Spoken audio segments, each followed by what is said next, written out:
fue mi primer viaje misionero. Acompañé a un misionero, el hermano Kellum, a visitar iglesias en el estado de Oaxaca, en la capital y en muchos pueblos alrededor de la ciudad de Oaxaca. Fue mi primera experiencia de ir en un viaje misionero. Y luego, muy pronto, allí en Guerrero, la iglesia tenía misioncitas en rancherías y pueblitos alrededor. Y pronto, la verdad no recuerdo si alguien me lo propuso o si fue una iniciativa propia, no me acuerdo, pero pronto empecé a dedicar mis vacaciones a visitar esas rancherías y esas iglesitas en los pueblos, en las montañas, allí en Guerrero. Luego fui a Michoacán. Allí el hermano Kellum y el hermano Daniel Breimer habían abierto brecha décadas antes y había iglesitas en las rancherías, en la tierra caliente. Y entonces también mis vacaciones las dedicaba siempre a eso. Después en la Ciudad de México, estudiando y siendo parte de la iglesia allí, muy pronto estuvimos involucrados en visitar iglesias en las ciudades alrededor. Por años estuvimos cada fin de semana visitando iglesitas en Puebla, en Querétaro, en Pachuca, en Irapuato, en Morelos, no recuerdo ahorita el nombre, se me fue, de Xochitepec, gracias, en muchos lugares diferentes. Y ahora, pues además de visitar esas iglesias que crecieron de aquellos grupos en esos diferentes lugares, en la Ciudad de México, por supuesto, también hay varias en diferentes lugares de la ciudad que visitamos. Y ahora estamos visitando países de Asia, muy lejanos. Y la pregunta que me hice fue: ¿por qué? ¿Por qué hacer eso? Cuesta dinero y cuesta esfuerzo, mucho cansancio muchas veces.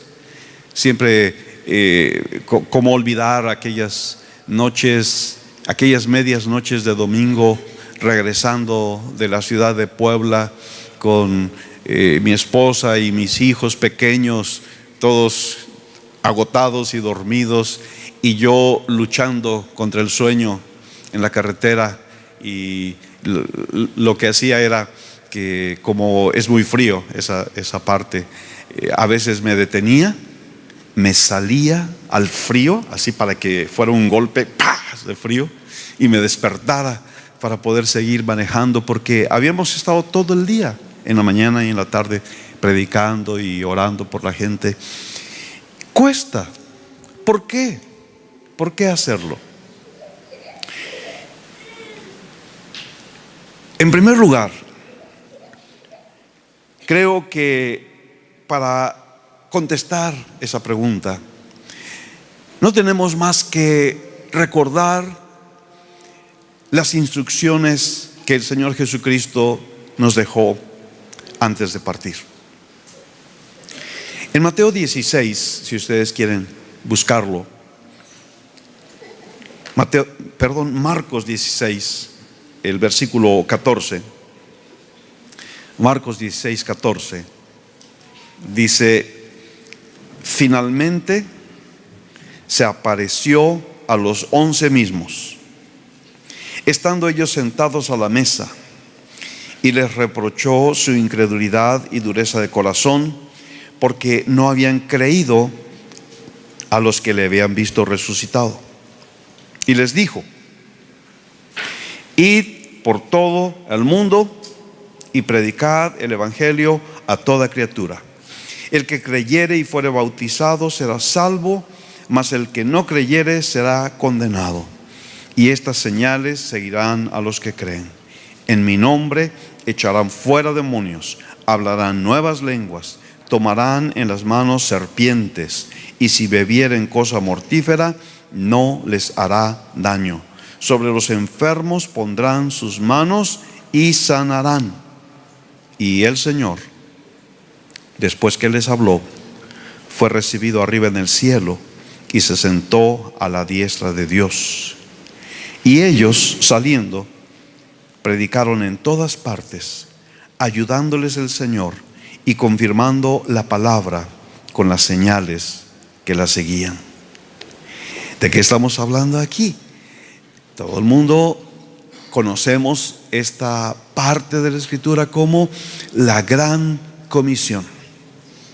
Son las instrucciones finales tan importantes que el Señor Jesucristo le dio a sus discípulos y en consecuencia nos dio a nosotros también. Mateo nos da el complemento en el capítulo 28 de Mateo, ahora sí, en el versículo 19.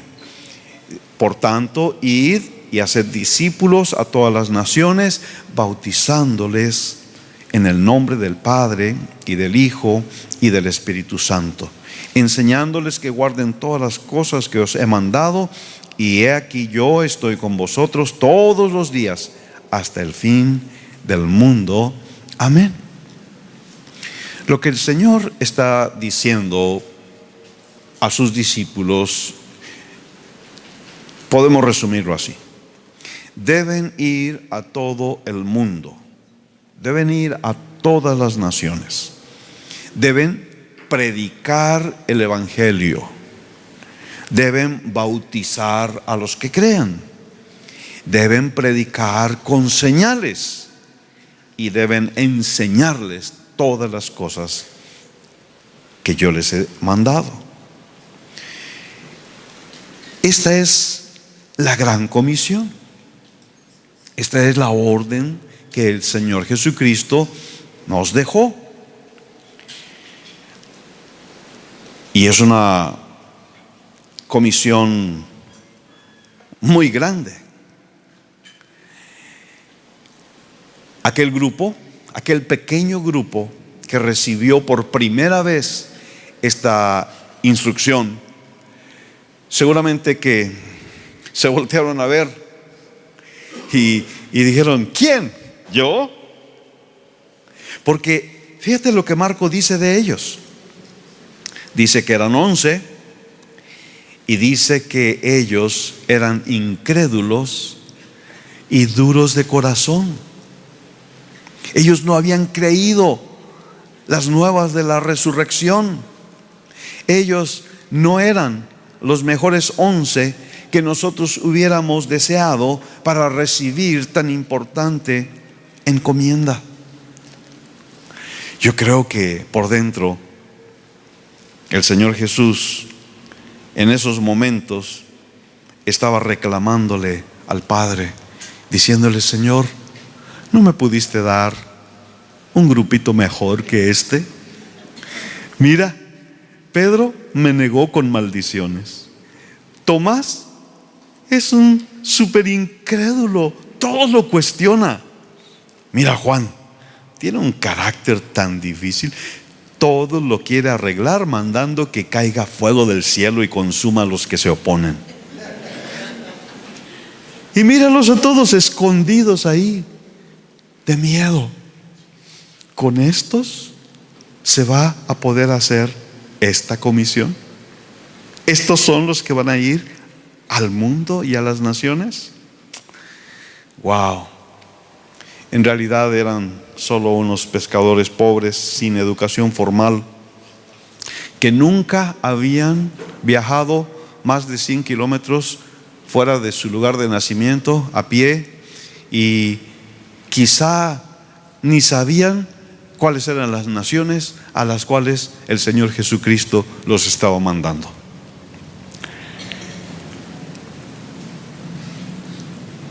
La aventura más grande que habían tenido había sido cruzar en un barco el mar de Galilea, y no les había ido muy bien, que digamos. Eran solo unos 15 kilómetros de travesía, pero se andaban quedando a medio camino. ¿cómo podrían ellos cumplir una misión tan ambiciosa, tan grandiosa? Si los viéramos con nuestros ojos, diríamos, nunca lo van a hacer. Y la verdad, si nos vieran a nosotros con ojos humanos, pensarían que nosotros tampoco podríamos hacerlo. Sin embargo, al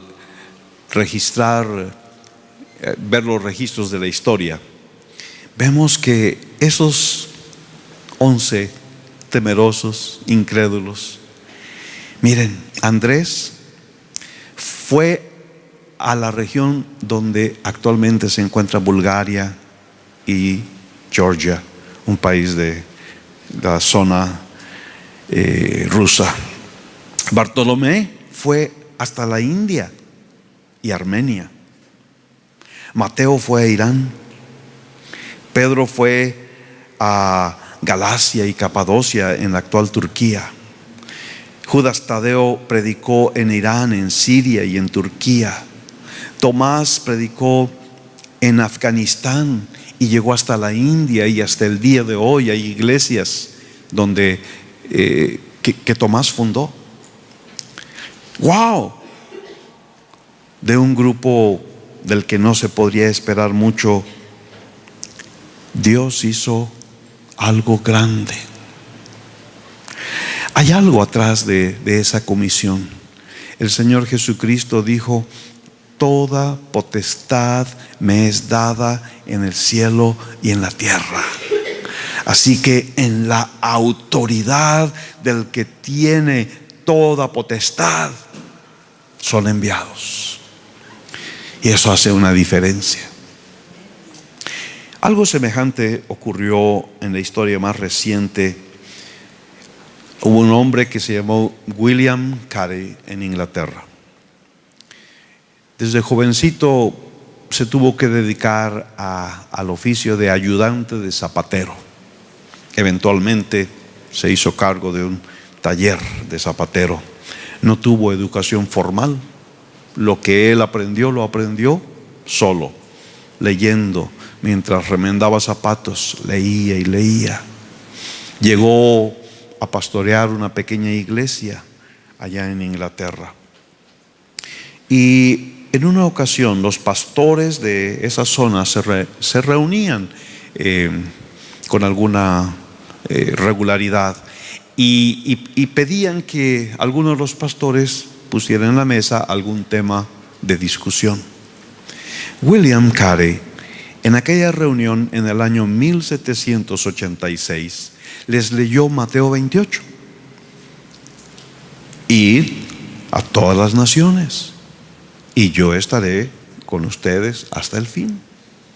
Les dijo: pues aquí nosotros hemos creído la promesa de que el Señor Jesucristo estará con nosotros hasta el fin, pero no estamos haciendo lo que el Señor dijo: id a todas las naciones. Inglaterra era un país cristiano y tenía muchas colonias en todo el mundo, y esas colonias estaban habitadas por personas paganas, personas sin Dios, personas que jamás habían escuchado el Evangelio. Y William Carey empezaba a sentir la carga: necesitamos ir y hablarles del Evangelio a todas esas naciones. Los ministros que estaban ahí reunidos le dijeron: mira, jovencito, siéntate y controla tu entusiasmo. Si Dios quisiera hablarle a esas naciones paganas, Él lo haría sin necesidad de ti ni de nosotros.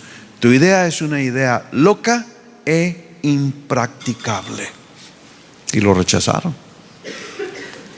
Pero pocos años después, William Carey se fue a la India en el año 1793. Y durante 40 años que vivió allí, nunca regresó a Inglaterra. Él evangelizó en unas condiciones muy adversas, pero poco a poco fue ganando uno y luego otro para Cristo, y empezó a fundar escuelas y tradujo la Biblia a diferentes lenguas que se hablaban en la India.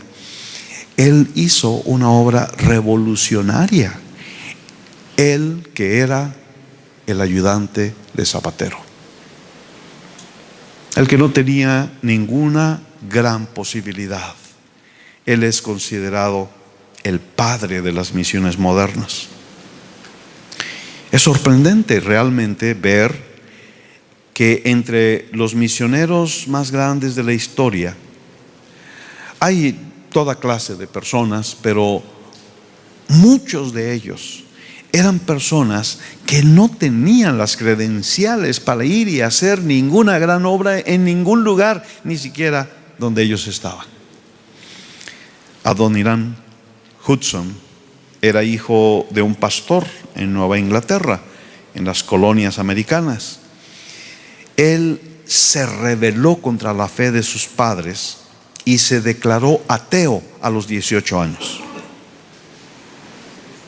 Pero en el camino, Dios lo regresó al redil de una manera espectacular, y a los 24 años, es decir, 6 después de que se había declarado ateo, a los 24 años se fue de misionero a Burma, hoy Myanmar, que es uno de los países que vamos a visitar.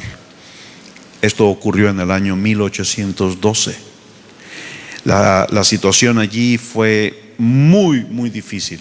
El evangelio no era aceptado en este país budista.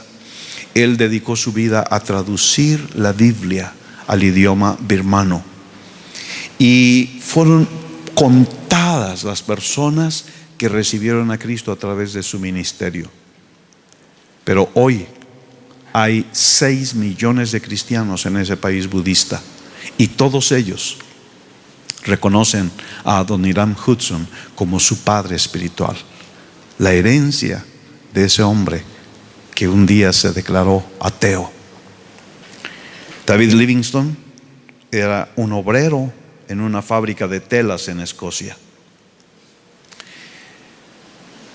Él fue misionero en África a partir del año 1840 y se convirtió en uno de los exploradores y misioneros más famosos de la historia. Se decía de él, aún en vida, que era uno de los hombres más importantes de su generación. María Slessor, también empleada en una fábrica textil en Escocia, mujer, pobre, obrera, contra todos los pronósticos, contra todas las esperanzas, recibió un llamado de Dios en su vida y se fue a Nigeria en el año 1876, y ella llevó el evangelio a regiones donde nunca antes hombres blancos se habían atrevido ni siquiera a entrar, y causó una transformación increíble en aquella región de Nigeria. Hasta el día de hoy, estatuas de María Slessor se encuentran en la zona y en Escocia. Gladys Aylward era una sirvienta en la casa de un famoso militar inglés. No tenía ninguna credencial que la convirtiera en una gran misionera, pero Dios la llamó para ir a China. Trabajó y ahorró para pagar el boleto en tren para ir a China. Cuando se subió al tren, no tenía un solo centavo en su bolsa.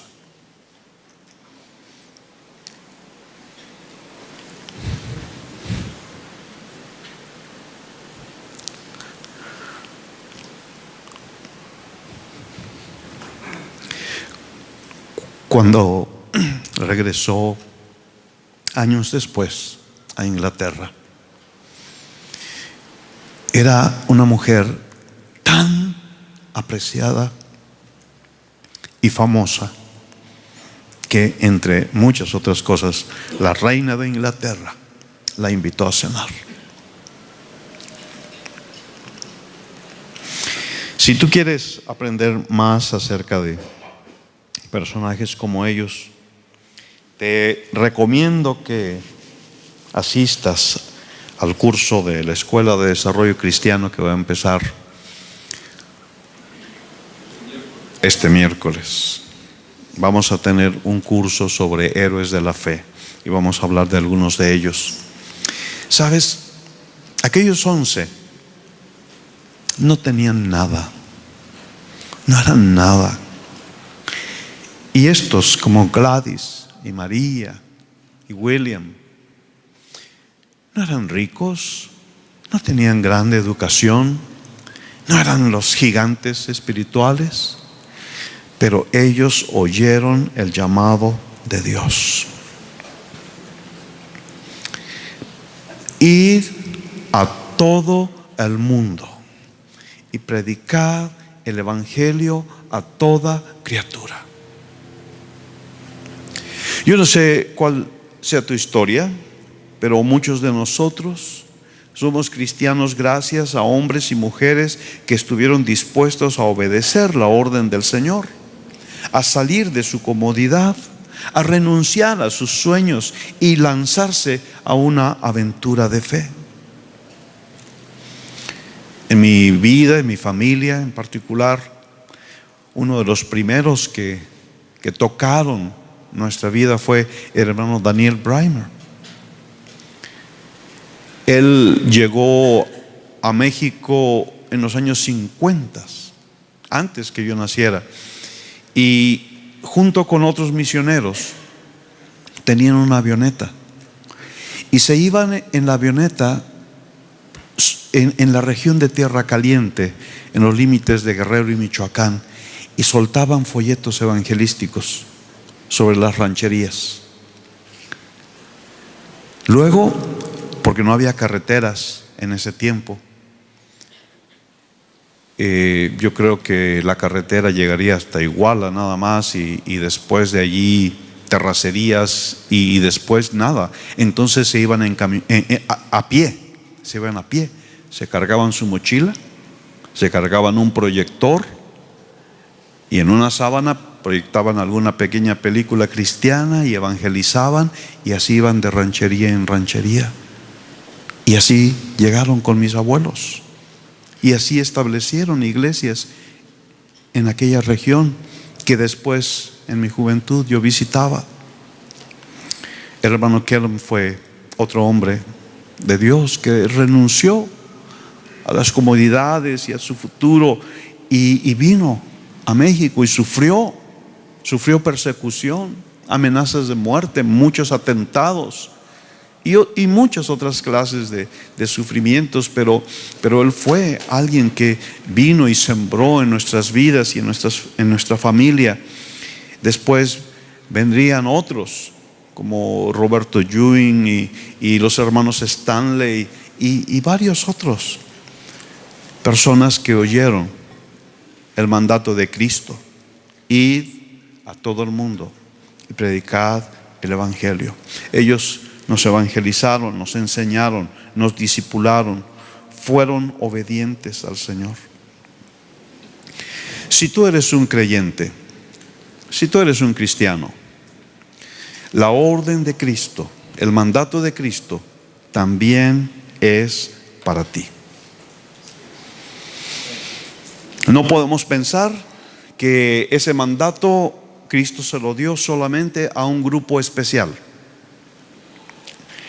No podemos pensar que tenemos que ser súper espirituales o tener muchos recursos o ser muy instruidos, capacitados para hacer algo en obediencia al Señor. Mira todos los ejemplos que te he dado. Si los hubiéramos evaluado de acuerdo a nuestras escalas, hubiéramos descartado a todos y cada uno de ellos. Y quizá en la misma manera nos hemos descartado a nosotros mismos u otros nos han descartado. Pero mira lo que Dios hizo. Tan solo cuando había obediencia en el corazón. Quizá tú puedes decir, bueno, yo no tengo ese llamado. Hay algunos que son llamados para eso, pero yo no. Dios no me ha hablado a mí, Dios no me lo ha dicho a mí. A veces tomamos esa clase de actitud. Si Dios no me lo dice a mí personalmente, entonces pues no lo voy a hacer. Sin embargo, te tengo buenas noticias. Hace 2000 años ya Cristo te lo dijo. Hace 2000 años ya Cristo te dio la orden a ti. Esas palabras en Marcos y en Mateo son palabras personales para ti. Recuerdo un hermano allá en la Ciudad de México, un día se me acercó en la iglesia y me preguntó, hermano, ¿a quién le tengo que pedir permiso para ir a evangelizar a un pueblito que conozco y me invitaron? ¿A quién le tengo que pedir permiso? Y dije, ¿a nadie? No, pero es que hay que estar bajo autoridad y hay que someterse y todo eso, ¿no? Digo, hermano, Cristo ya le dio la orden. Hace muchos años, Cristo ya le dio la orden que vaya y evangelice. No tiene que pedirle permiso a nadie. Oh, se puso tan contento el hermano. Porque la orden es para todos y cada uno de nosotros. Tú eres llamado. Esta comisión es para ti. ¿Por qué es necesario? ¿Por qué queremos ir a las misiones? Mira lo que dice Mateo 9, versículo 36. Mateo 9, 36. Y al ver las multitudes, tuvo compasión de ellas, porque estaban desamparadas y dispersas como ovejas que no tienen pastor. Entonces dijo a sus discípulos, a la verdad la mies es mucha, mas los obreros pocos. Rogad pues al Señor de la mies que envíe obreros a su mies. El día de hoy hay más gente viviendo en el planeta Tierra que el total de los que vivieron en los siglos pasados. 7.300 millones de personas viven en este planeta Tierra. Un poco más de la mitad de ellos, en alguna manera, han escuchado el Evangelio. Pero hay 3.000 millones de personas en el mundo que nunca han escuchado el Evangelio. Millones y millones de personas están muriendo sin haber escuchado jamás el mensaje del Evangelio. Aún en los países donde el Evangelio ha llegado, hay muchas personas que están muriendo sin Cristo. Aún en países supuestamente cristianos como México o como España, hay muchas personas que en realidad no han escuchado el Evangelio y no han abierto su corazón a nuestro Señor Jesucristo. La mies es mucha y los obreros son pocos. ¿Cuánto es pocos? ¿Cuántos misioneros calculan ustedes que haya trabajando en el mundo? 1 millón, dijo alguien. Díganme otro número. ¿Cuántos misioneros piensan ustedes que hay trabajando en el mundo? ¿Quién da más? ¿Quién da menos? 3.000. Se fueron a los extremos, mis hermanos. Hay aproximadamente unos 100,000 misioneros evangélicos, cristianos evangélicos en el mundo. La mayoría de esos misioneros están trabajando en países ya evangelizados. ¿En qué país piensan que hay más misioneros trabajando? ¿Ah? ¿Le atinaste? En el país más cristiano del mundo es donde hay más misioneros trabajando: Estados Unidos. ¿Cuántos misioneros hay trabajando en países donde el evangelio no ha sido predicado? 13,000. Ahora, recuerden, el número más grandote que les dije fue 100,000. Ahora, permítanme decirles que Avon tiene representantes en todo el mundo. ¿Cuántos representantes tiene Avon? 1,000,000. 1,000,000. ¿Cuántos? 500,000. Avon tiene 6,400,000 representantes en el mundo. 6,400,000 representantes de señoras principalmente, que van tocando en las puertas, ofreciendo sus productos, que invitan a las señoras a sus casas, que los sientan en su sala para predicarles acerca de las maravillas de los productos Avon. La mies es mucha, los obreros pocos. ¿Qué cosas son 100,000 o 13,000 contra 6,400,000? Coca-Cola. Coca-Cola vende 1,900 millones de piezas de producto cada día en el mundo. 1,900 millones de refrescos o todo lo que vende Coca-Cola en el mundo. Te hago una pregunta: ¿cuántos pasos tienes que dar para encontrar tu amada Coca-Cola? Está en la tienda de la esquina, en cada pueblo y en cada ciudad del mundo. ¿Cuáles son las dos palabras universales, las más populares palabras en todo el mundo? Número 1, ok. Número 2, Coca-Cola. Desde bebés los niños, ¿qué piden?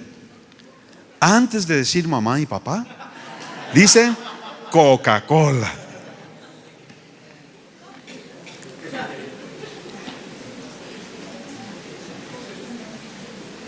La mies es mucha, los obreros pocos.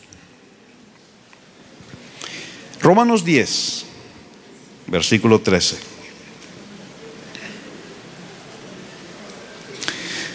Romanos 10, 13. Porque todo aquel que invocare el nombre del Señor será salvo. ¿Cómo pues invocarán a aquel en el cual no han creído?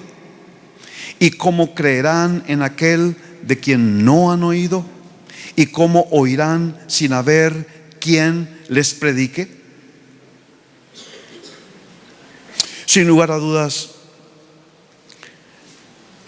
Dios podría hablarle directamente a la gente y la gente se convertiría en menos que canta un gallo.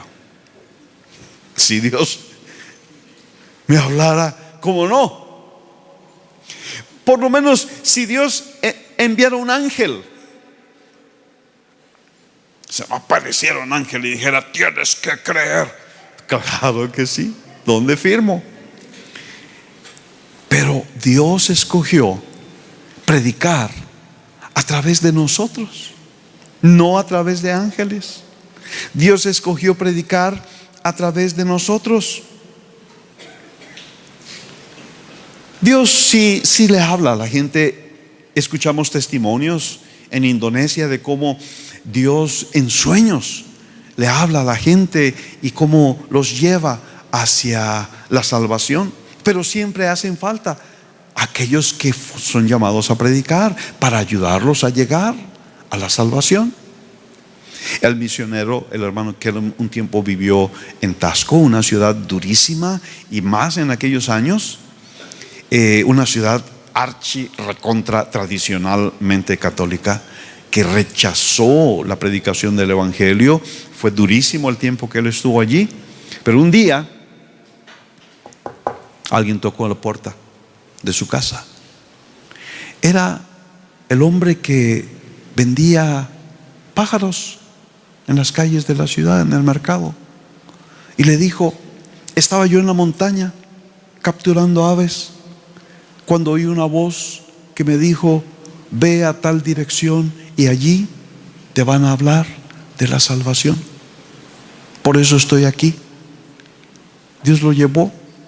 Dios puede hablar, pero hace falta un hermano Kellum, y hace falta un Moisés, y hace falta un Eric, y hace falta un Sergio, que digan: sí, aquí es. Yo te voy a mostrar el camino. Ese hombre no hubiera tenido la oportunidad de conocer el mensaje de Cristo si no hubiera habido un hombre dispuesto a obedecer el mandato de Jesús. Y la pregunta es: ¿quién irá? ¿Cómo oirán? ¿Y cómo creerán? ¿Y cómo invocarán? Y tú, como lamentablemente la mayoría de los cristianos tenemos esta clase de actitud, tú puedes decir: bueno, hay mucho que hacer aquí. Bueno, es que tengo planes para mi vida. Es que, pues mira, mi propia familia necesita salvación. ¿Qué voy a hacer a otro lugar si mi propia familia necesita salvación? O, bueno, es que primero me quiero casar. Y sabes que todo eso es cierto y es válido. Hay mucho que hacer. Hay planes, hay sueños, hay anhelos, hay necesidades.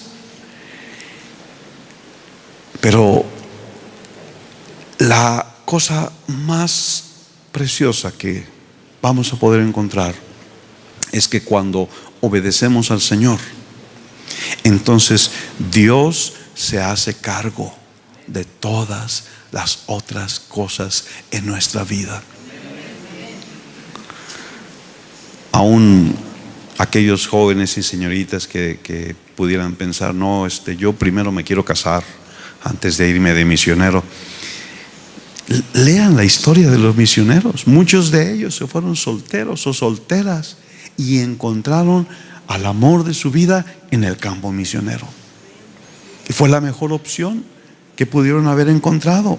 Cuando obedecemos a Dios, Él se encarga de nuestras cargas y de nuestras necesidades. Pablo fue uno de los misioneros más efectivos de la historia, y él llevó el evangelio a la mayor parte de la región alrededor del mar Mediterráneo, hasta España. Él tenía un corazón, un deseo muy especial por ir a predicar en lugares donde nunca se había escuchado el evangelio. Y dice en Romanos 15, a partir del versículo 18, que él fue a predicarle a los gentiles con potencia de señales y prodigios, en el poder del Espíritu Santo, desde Jerusalén hasta Ilírico. Todo lo he llenado del evangelio de Cristo.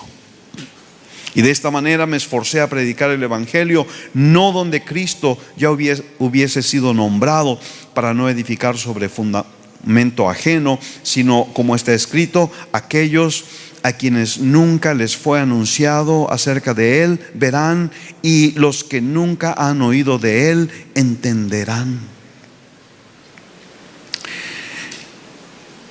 Aunque México está muy lejos de ser un país realmente cristiano, La realidad es que aquí tenemos muchas oportunidades de escuchar el Evangelio. Hay muchas iglesias. Aquí en Monterrey hay montones de iglesias. Hay programas de radio, hay literatura, tenemos completa disponibilidad, acceso a la Biblia, la palabra de Dios. Sin embargo, hay millones de personas que nunca han escuchado acerca del amor de Dios. Y no porque Dios no quiera que ellos lo conozcan. La realidad expresada de una manera cruda es que no han escuchado del Evangelio porque nosotros en la iglesia no hemos sido obedientes al mandato del Señor. Un autor, Oswald Chambers, dijo: nadie tiene derecho a escuchar 2 veces el Evangelio mientras quede alguien en el mundo que no lo haya escuchado ni una sola vez. Nadie tiene derecho de escuchar 2 veces el Evangelio mientras quede en el mundo alguien que no lo haya escuchado una sola vez.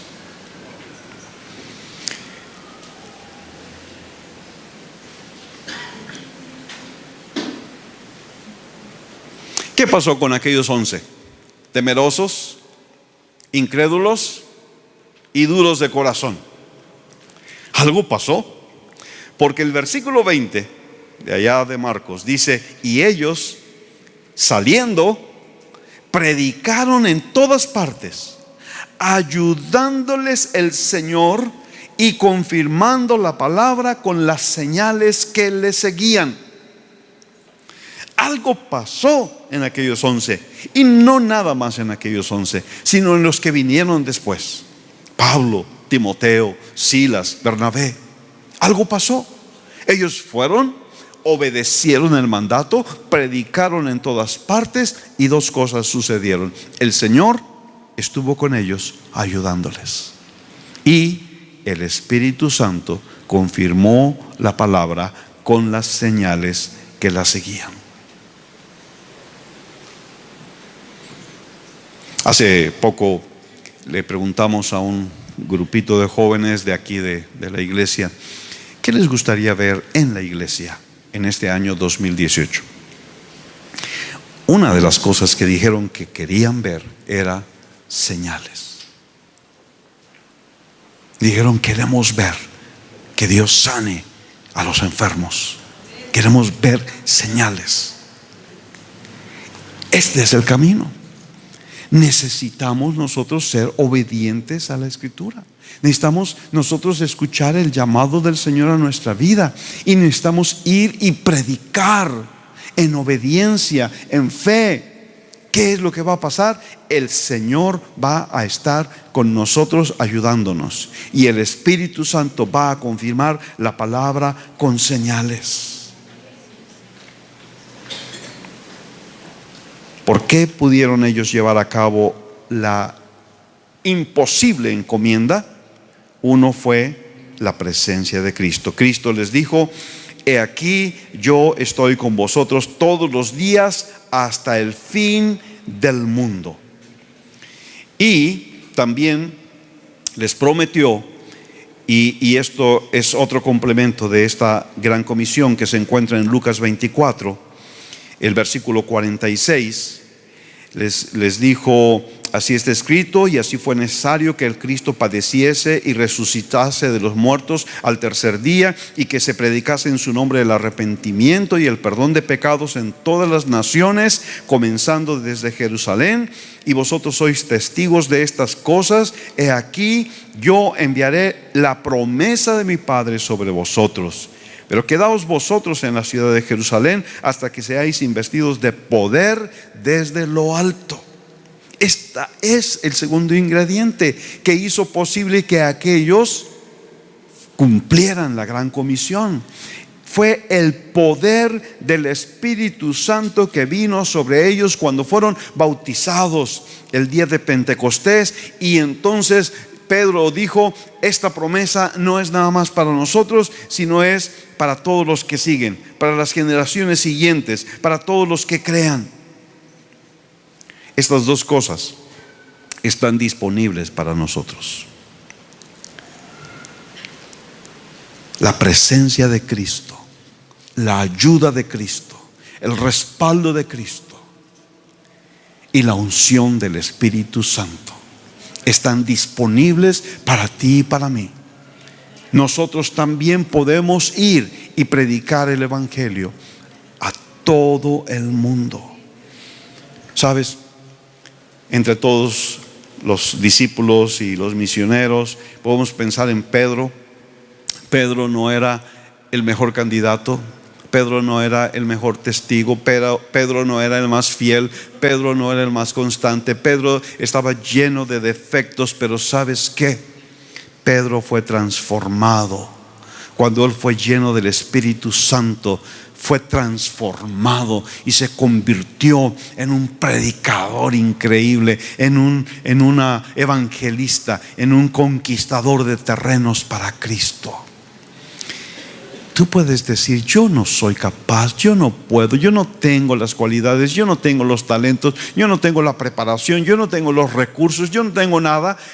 Y puede ser absolutamente verdad, pero tú tienes la presencia de Cristo en tu vida y tú tienes la unción del Espíritu Santo en tu vida. Y como Pedro fue transformado y usado por Dios de manera tan poderosa, tú también puedes ser transformado y usado por Dios. Este es mi propósito el día de hoy: animarlos a pensar fuera de la cajita. Todos estamos pensando en el año 2018: voy a trabajar duro para comprarme una moto. Todos tenemos nuestros planes. Voy a estudiar duro y sacar buenas calificaciones. Y yo quiero sacarte de esa cajita. Quiero animarte y quiero retarte a pensar en las misiones, a pensar en ir y predicar el Evangelio. El clamor del corazón es que el día de hoy aquí, haya personas, especialmente los jóvenes, pero no exclusivamente los jóvenes, especialmente los jóvenes, que hoy estén soñando en su corazón: yo voy a ser un misionero, yo voy a ir a predicar a las naciones. El otro día un hermano me preguntó: ¿cuándo se va, hermano? Y me dijo: el año próximo, ¿puedo ir con usted? Le dije: sí, sí puedes. Dios quiere. Vamos a la India. Vamos a lugares en México. Vamos a predicar el Evangelio. Vamos a experimentar la presencia de Cristo en nuestra vida y la unción del Espíritu Santo. Vamos a ver las señales. ¿Sabes? Es tan precioso cuando Dios nos da la oportunidad de ir a lugares lejanos o no tan lejanos. Es tan precioso ver cómo Dios toca los corazones, transforma las vidas, sana a los enfermos. ¿Sabes? Hay algo especial cuando sales de tu lugar y vas a otro lugar para ministrar. Dios te da una unción especial. No es algo tuyo, porque no es nada de ti lo que quieres darles, es de Cristo de quien quieres darles. Y entonces sucede algo extraordinario, porque Dios te da el valor, y lo que antes tú pensabas que no podías hacer, ahora de pronto dices: pues voy a hacerlo, al fin que aquí nadie me conoce, voy a hacerlo, voy a predicar, voy a orar por los enfermos, voy a dar una palabra profética, voy a creerle a Dios. Y Dios hace cosas muy preciosas cuando sales de tu área de comodidad. Quizá algunos, como he dicho, y es mi esperanza y es mi ruego, aquí algunos están sintiendo ya el llamado de Dios para dedicar su vida a la obra del Señor, para ir a las misiones. Otros, quizá la mayoría, por diferentes razones, no podrán dedicarse por entero a la obra misionera, pero por lo menos podemos pensar en viajes misioneros cortos, en acciones cortas que nos permitan ir a otro lugar, siquiera saliendo de la ciudad, para ir y predicar el Evangelio y creer que Dios puede hacer cosas grandes a través de instrumentos inútiles como somos nosotros. Este año Dios nos está permitiendo iniciar una pequeña, mínima obra misionera. Vamos a estar visitando por lo menos una vez al mes una pequeña iglesia en Juárez y una pequeña iglesia en Santa Rosa, al norte de la ciudad. Creo que también se está abriendo la puerta para visitar un rancho un poco más allá de Saltillo. Y vamos a ir allí, vamos a obedecer a Cristo, vamos a ir y predicar el Evangelio. Vamos a hacer equipos. Javier, Alfredo, Donny, David, Israel, otros van a ser los líderes que van a ir. Y si tú tienes interés, si Dios está hablando a tu corazón y tú estás diciendo: yo quiero ir, ¿cómo le hago? Habla con ellos y diles: cuando tú vayas, yo quiero ir. Cuando tú vayas, yo quiero ir y hacer algo. Cantar, enseñar a los niños, orar por los enfermos, visitar en las casas, hacer una obra, un sketch evangelístico, algo. Yo necesito ir. Yo necesito hacer algo en obediencia a Cristo. ¿Sabes una de las cosas que esto te va a ayudar tanto? Muchas veces los cristianos caemos como en una rutina. Ay, decimos: siempre lo mismo, estoy aburrido, siempre lo mismo, siempre lo mismo. ¿Sabes qué? Dios quiere sacarte de tu ciclo de aburrimiento. ¿Cómo? Ve y predica. Ve y predica. Ve y deja que Dios te use para tocar la vida de niños, de jóvenes, de adultos, de ancianos en esas comunidades y aún en lugares más lejanos, según Dios nos vaya permitiendo hacerlo.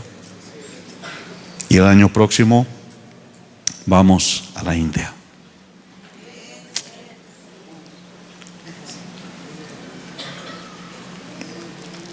Hay un PowerPoint por ahí. Quiero que hagan este viaje con nosotros.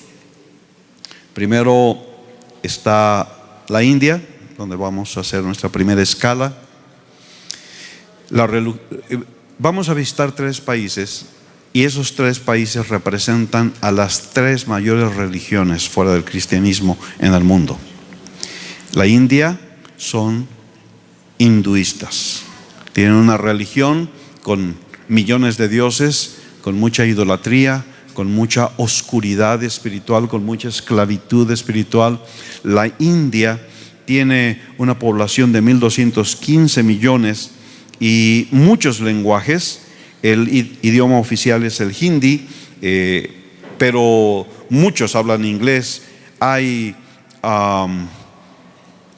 cientos y cientos de idiomas en la India. El hermano Joel predica en 8 idiomas diferentes cuando viaja a los diferentes estados de la India.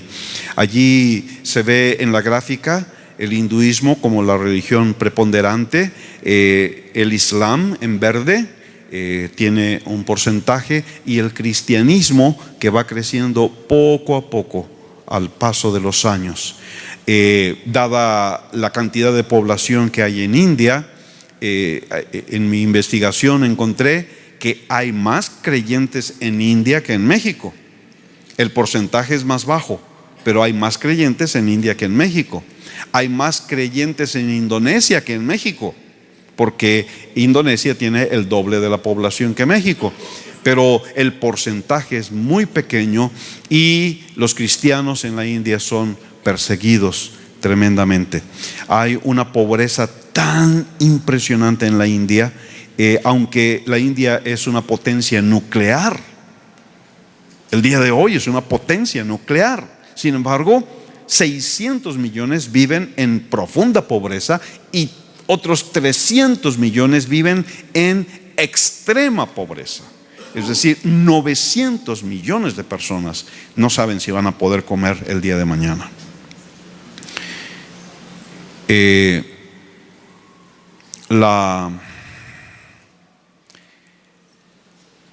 el país existe este sistema de castas que la religión hindú les ha enseñado por milenios, en donde la casta mayor es la dueña de todo, son los que controlan todo, son los que gobiernan, es la clase sacerdotal y luego la clase militar, y hasta abajo está la casta de los Dalit o los intocables.